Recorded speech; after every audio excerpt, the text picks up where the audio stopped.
متی کی انجیل چوتھا باب۔ یسوع کی آزمائش۔ اس وقت روح یسوع کو جنگل میں لے گیا تاکہ ابلیس سے آزمایا جائے، اور 40 دن اور 40 رات فاقہ کر کے آخر کو اسے بھوک لگی، اور آزمانے والے نے پاس آ کر اس سے کہا، اگر تو خدا کا بیٹا ہے تو فرما کہ یہ پتھر روٹیاں بن جائیں۔ اس نے جواب میں کہا، لکھا ہے کہ آدمی صرف روٹی ہی سے جیتا نہ رہے گا بلکہ ہر بات سے جو خدا کے منہ سے نکلتی ہے۔ تب ابلیس اسے مقدس شہر میں لے گیا اور ہیکل کے کنگرے پر کھڑا کر کے اس سے کہا کہ اگر تو خدا کا بیٹا ہے تو اپنے تئیں نیچے گرا دے، کیونکہ لکھا ہے کہ وہ تیری بابت اپنے فرشتوں کو حکم دے گا اور وہ تجھے ہاتھوں پر اٹھا لیں گے، ایسا نہ ہو کہ تیرے پاؤں کو پتھر سے ٹھیس لگے۔ یسوع نے اس سے کہا، یہ بھی لکھا ہے کہ تو خداوند اپنے خدا کی آزمائش نہ کر۔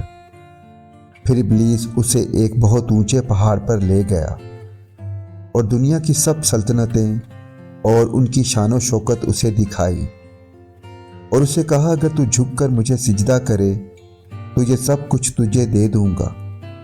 یسوع نے اس سے کہا، اے شیطان دور ہو، کیونکہ لکھا ہے کہ تو خداوند اپنے خدا کو سجدہ کر اور صرف اسی کی عبادت کر۔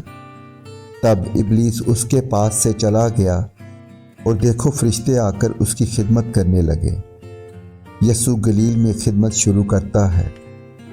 جب اس نے سنا کہ یوحنا پکڑوا دیا گیا تو گلیل کو روانہ ہوا اور ناصرت کو چھوڑ کر کفرنہوم میں جا بسا، جو جھیل کے کنارے زبولون اور نفتالی کی سرحد پر ہے، تاکہ جو یسایہ نبی کی معرفت کہا گیا تھا وہ پورا ہو کہ زبولون کا علاقہ اور نفتالی کا علاقہ، دریا کی راہ یردن کے پار، غیر قوموں کی گلی، یعنی جو لوگ اندھیرے میں بیٹھے تھے انہوں نے بڑی روشنی دیکھی، اور جو موت کے ملک اور سایہ میں بیٹھے تھے ان پر روشنی چمکی۔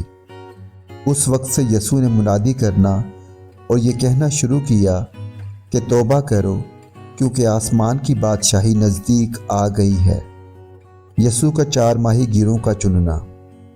اور اس نے گلیل کی جھیل کے کنارے پھرتے ہوئے 2 بھائیوں یعنی شمعون کو، جو پطرس کہلاتا ہے، اور اس کے بھائی اندریاس کو جھیل میں جال ڈالتے دیکھا، کیونکہ وہ ماہی گیر تھے، اور ان سے کہا، میرے پیچھے چلے آؤ تو میں تم کو آدم گیر بناؤں گا۔ وہ فوراً جال چھوڑ کر اس کے پیچھے ہو لیے، اور وہاں سے آگے بڑھ کر اس نے اور 2 بھائیوں یعنی زبدی کے بیٹے یعقوب اور اس کے بھائی یوحنا کو دیکھا کہ اپنے باپ زبدی کے ساتھ کشتی پر اپنے جالوں کی مرمت کر رہے ہیں، اور ان کو بلایا۔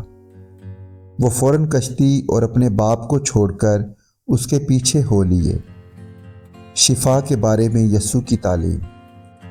اور یسوع تمام گلیل میں پھرتا رہا اور ان کے عبادت خانوں میں تعلیم دیتا اور بادشاہی کی خوشخبری کی منادی کرتا، اور لوگوں کی ہر طرح کی بیماری اور ہر طرح کی کمزوری کو دور کرتا رہا، اور اس کی شہرت تمام سوریہ میں پھیل گئی، اور لوگ سب بیماروں کو جو طرح طرح کی بیماریوں اور تکلیفوں میں گرفتار تھے، اور ان کو جن میں بدروحیں تھیں اور مرگی والوں اور مفلوجوں کو اس کے پاس لائے، اور اس نے ان کو اچھا کیا۔ اور گلیل اور دکپلس اور یروشلم اور یہودیہ اور یردن کے پار سے بڑی بھیڑ اس کے پیچھے ہو لی۔